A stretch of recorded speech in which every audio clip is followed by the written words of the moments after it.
Fala aí pessoal, sou o Rafael, canal Vasco Tudo, dá aquela moral de sempre, segue o canal, curte o vídeo para chegar a mais pessoas. Tivemos Vasco e Grêmio, eu não costumo mais fazer nem pré-jogo nem pós-jogo, acho que tem muito canal já fazendo isso. Eu gosto muito de conversar sobre o que foi o jogo e o que está sendo o Vasco, tá?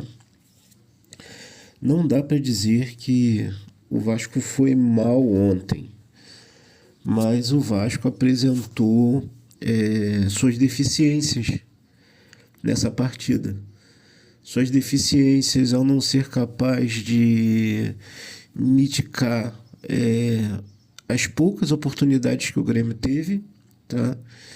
E a limitação técnica por não ser capaz de converter as 31 chances de gol, chutes a gol, e 10 ou 11 chutes no alvo em mais de um gol. Então, são essas as questões que precisam ser levantadas. A gente tem uma zaga extremamente limitada.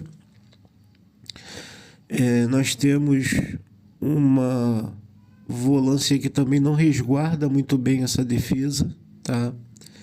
E nada contra o Hugo Moura. Eu acho que ele sim é útil para o elenco. Ele não tem potencial, no caso, para ser o titular, mas ele sim seria muito importante para o grupo, tá?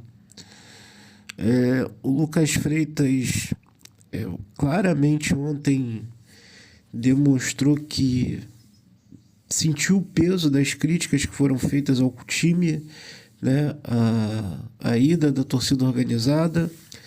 O João Vitor o João Vitor, não tem mais clima para ele, tá? Entre torcida e jogador, tá? Não tô falando nem jogadores, entre os jogadores em si. Parece que os jogadores gostam muito dele, mas quem paga as contas são os torcedores. Então, desculpa, mas não cabe aos jogadores decidirem, né, quem fica ou quem sai. E eu sei que existe uma deficiência de material humano no Vasco, tá? Verratti não tem sombra, mas ontem claramente ele não estava bem. E aí levanta-se algumas questões. Sim, nós não temos um centroavante capaz de substituí-lo no banco, mas por que não aproximar mais o Ryan do ataque e de repente pôr o Garré? Criar oportunidades que permitam que o Vasco utilize de outras características. Existe até um lance muito claro em que a bola é aprofundada pro Verratti, que é claro que qualquer outro centroavante que tivesse o mínimo de técnica teria feito aquele gol. Mas ele se embolou com a bola, foi para a linha de fundo, tentou chutar em cima do zagueiro para ganhar um escanteio, a bola ainda rebateu nele e foi para tiro de meta. Tá? Então, assim, é complicado, porque a gente tem ciência da importância do Verratti, mas a gente sabe que o Verratti não pode ser o jogador que fica o tempo todo em campo em todos os jogos. Ele não acrescenta nada nos jogos em que o Vasco é dominado, e em jogos que o Vasco precisa de velocidade, ele também não acrescenta. Ele é o jogador ideal para partidas em que o Vasco tem o domínio pleno e consegue chegar bem pelo fundo. E mesmo assim o Vasco criou algumas jogadas de fundo na qual ele não foi muito bem, não ganhou, tá? Nas bolas aéreas. Ou quando ganhou, não cabeceou tão bem. Então, não teve uma boa atuação, essa é a grande verdade. E vale a pena levantar também a questão do Fernando Diniz. Fernando Diniz, num determinado momento, quando substitui o David, que já estava cansado e que fez uma boa partida, ele coloca o Matheus Carvalho e dá o recado. O recado estou tentando segurar o resultado aos 30 do segundo tempo. E por mais que ele, né, na coletiva tenha falado que, não, é que o Tietchan é um jogador polivalente, eu pus ele para fazer aquela função. Não, desculpa, mas não, cara. Não.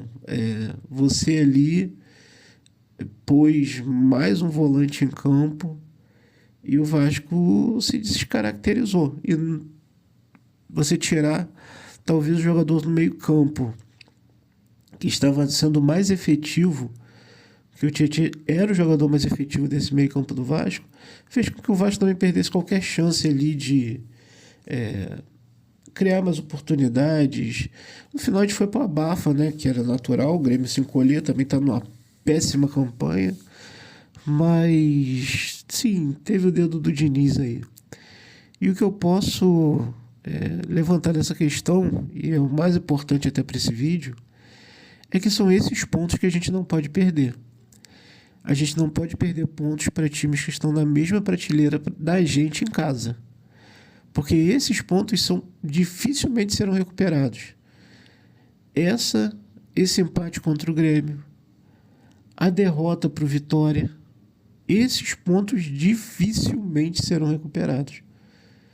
Porque é importante entender, e aí é a questão em que eu levanto, eu sou chato, mas a gente precisa entender na prateleira onde o Vasco se encontra. Hoje o Vasco não é um clube de primeira prateleira. O Vasco hoje não está no mesmo nível dos três do Rio. O Vasco hoje não está no mesmo nível de Palmeiras. O Vasco hoje não está no mesmo nível do Corinthians. O Vasco hoje não está no mesmo nível do Cruzeiro. Só com o Atlético em crise pode ser que consiga alguma coisa, porque o Atlético é um time que, historicamente, com o Vasco, não sei porquê, mas eles tendem a dar oportunidades para o Vasco jogar, tá? Não está no mesmo nível do Bragantino. Então, assim, esses times são times que, invariavelmente, a gente vai perder muitos pontos, e os pontos que a gente conseguiu conquistar com eles lambos beiços, como o empate que a gente conseguiu com o rival. Se a gente conseguir pontuar com eles, ótimo. Se a gente não conseguir pontuar, paciência. E tem outros clubes que esses sim, a gente tem que pontuar indiscutivelmente. São Vitória, Sport, Fortaleza. Para esses times, a gente tem que pontuar, tanto em casa quanto fora. Né? Por mais que seja uma vitória em casa e um empate fora. Porque é isso que vai nos ajudar na nossa luta, é sempre bom deixar claro, nossa luta dos 45 pontos. Os outros times estão se reforçando, o Vasco provavelmente não vai se reforçar.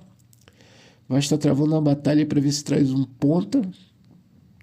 Agora também precisa de um zagueiro. Quanto mais o Vasco joga, mais deficiências aparecem. Então, torcer, né, para que o Vasco consiga ir. Mas, por favor, não traz promessa. Se for para trazer promessa, não traz ninguém. Deixa como tá. Coloca o dinheiro no cofrinho. E aí, quando juntar o dinheiro, contrata alguém capaz. Vai demorar a próxima janela para contratar um jogador de alto nível. Tá, então a gente guarda esse dinheirinho, junta com o que ia investir na próxima janela e contrata um jogador de alto nível. Então é isso, pessoal. Forte abraço, bom final de semana para quem já entendeu que não vale a pena ficar mal pelo Vasco, e até a próxima.